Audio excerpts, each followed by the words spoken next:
Imagine the entire plumbing system inside your body suddenly hits a major, complete blockage. Everything starts backing up, pressure builds, and you've got a crisis on your hands. Well, that's pretty much what a large bowel obstruction is, a surprisingly common but very serious surgical emergency that we're going to break down today. All right, so here's our roadmap. We're going to start with the absolute basics. What is a bowel obstruction? Then we'll get into the two main ways it can happen and follow the dangerous chain reaction that it kicks off in the body. After that, we'll learn how to read the body's warning signs, check out the cool ways doctors can actually see inside, and finally, walk through how they fix this critical problem. So, to kick things off, let's get a really solid handle on the problem itself. What is actually going on inside the body when we talk about a bowel obstruction? At its heart, it's really simple. It's when the normal flow of everything through your intestines just stops. It comes to a complete halt. Think of it like a total shutdown on the digestive highway. Nothing is getting through. And here's why this is so critical. This isn't just a minor issue or some discomfort. It's a full-blown medical emergency. Because if it's not treated, and treated quickly, it can lead to some absolutely devastating complications. We're talking about the bowel tearing open and life-threatening infections. Now, you might think a blockage is, well, just a physical barrier, right? But that's only half the story. It turns out there are two fundamentally different ways this whole process can happen. And this chart here lays it out perfectly. You've got two main categories. On one hand, you have mechanical obstructions. That's a physical problem, where something is literally blocking the path. But then you have the non-mechanical kind, which is a functional problem. The road is clear, but the muscles that are supposed to push things along have just quit. Let's go back to our traffic analogy, because it works so well here. A dynamic or mechanical obstruction is like a big car crash that's physically blocking all lanes. The traffic wants to move, but it just can't.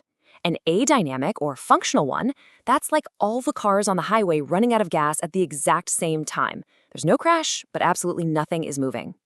So, what's actually causing these physical roadblocks? Well, these numbers are pretty eye-opening. Colorectal cancer is the cause in a whopping 60% of cases. I mean, that's just a huge majority, and it really drives home just how important cancer screenings are. Okay, so a blockage has happened, but how does that simple problem spiral into a life or death situation?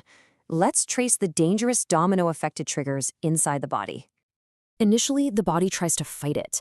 The muscles of the intestine go into overdrive, trying desperately to push past the obstruction.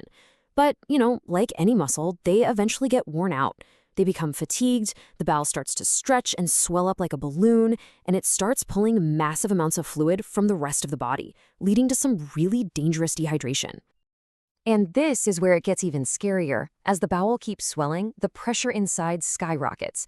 This chart shows how that pressure can actually get so high that it squeezes the blood vessels shut, cutting off its own blood supply. Without blood, the bowel tissue begins to die. That sterile environment turns into a breeding ground for bacteria, and now you're at the crisis point. The risk of the bowel wall bursting open, a perforation, spilling bacteria everywhere and causing a massive, life-threatening infection. Thankfully, the body doesn't usually suffer in silence. It sends out some very clear distress signals. So let's look at the 4 cardinal symptoms that scream to doctors that something is very, very wrong.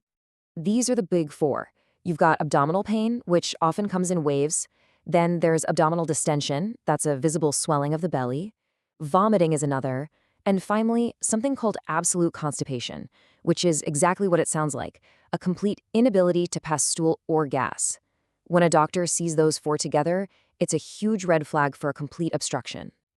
And what's really interesting is that while the symptoms are similar, when they show up and how they present can tell doctors where the problem is.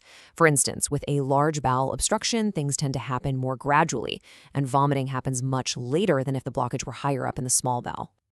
So the symptoms are all pointing to a blockage. How do doctors actually confirm it? How do they figure out exactly where it is and what's causing it? Well, they have some incredible tools to get a clear picture of what's going on inside. An X-ray of the abdomen is usually one of the first things they do, and this side-by-side is a perfect example of what they're looking for. A small bowel obstruction, on the left, usually shows these bunched-up, swollen loops of bowel right in the center. But a large bowel obstruction on the right shows the outer edge of the abdomen, the periphery, hugely dilated. It's a very different picture. And sometimes, the X-ray shows a dead giveaway for a very specific cause. I mean, look at this. This is the unmistakable coffee bean sign. When a radiologist sees this, they know they're looking at a sigmoid volvulus, a dangerous twist in the colon. For other causes, an ultrasound can be the key. This right here is the classic target sign. It tells doctors they're looking at an intussuscession, which is a bizarre condition where one part of the intestine actually telescopes into the part next to it. Finding this allows for a super fast diagnosis. Okay, the problem has been found, it's been pinpointed, the clock is ticking. The final and most critical step is to relieve all that pressure and, of course, clear the obstruction itself. Now, this might look a little complicated, but this is basically the decision-making roadmap for the medical team. You don't have to read all the boxes, just focus on that very first question at the top. Is the patient clinically stable? That one question is the fork in the road. It determines everything that happens next, whether there's time for other steps or if the patient needs to go straight to surgery. In general, treatment follows this three-step ladder. First things first, you have to stabilize the patient, usually with IV fluids to correct that severe dehydration. Second, you decompress the bowel to relieve that dangerous pressure. And finally, you have to go in and treat the root cause of the problem, which, more often than not, means surgery. And when it's time for surgery, the goals are incredibly clear and focused. This quote from a famous surgical textbook says it all. The surgeon really has three jobs: deal with the blockage itself, manage the swollen, pressurized bowel behind it, and of course, fix whatever caused the problem in the first place. So we follow this whole dangerous journey from a simple blockage to a full-blown crisis. It really makes you realize how critical it is to listen to your body and recognize those early signals. So I'll leave you with this to think about.